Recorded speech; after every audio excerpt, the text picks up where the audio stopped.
Big question on everyone's minds at this point is the Russia-Ukraine war nearing its end now that Putin has agreed to a partial 30-day ceasefire. Here's a special report for more.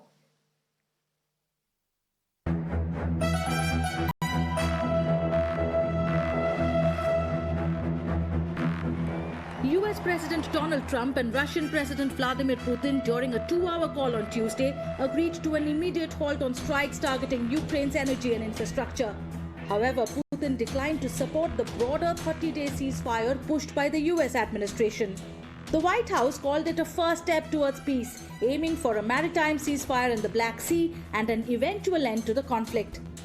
It added that negotiations on these measures would begin immediately in the Middle East.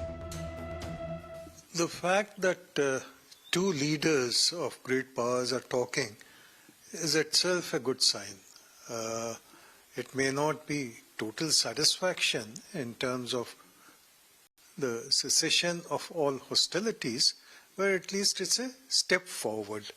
And energy facilities in both the countries affect not just Russia and Ukraine, but they also affect the wider world, and in particular the populations of Ukraine and Russia, because without the energy supply, be it in terms of power or in terms of oil and gas, people suffer. So it's a good first step. The Kremlin said Putin welcomed Trump's call for a maritime ceasefire and agreed to negotiate its details.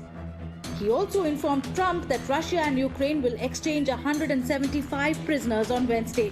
Russia will also hand over 23 wounded Ukrainian soldiers. Putin backed the US proposal in principle but insisted on guarantees that Ukraine won't use the pause to rearm or mobilize. He also reiterated demands for Ukraine to renounce its demand for NATO membership, reduce its military, and protect Russian language and culture to maintain Moscow's influence.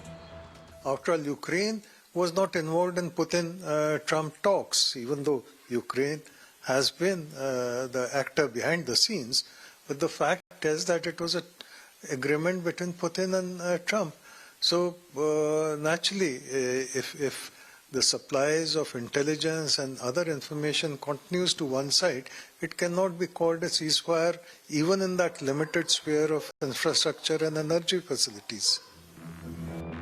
Ukrainian President Volodymyr Zelenskyy remains skeptical of Putin's commitment to peace, stating in his nightly address, Putin continues to drag out this war.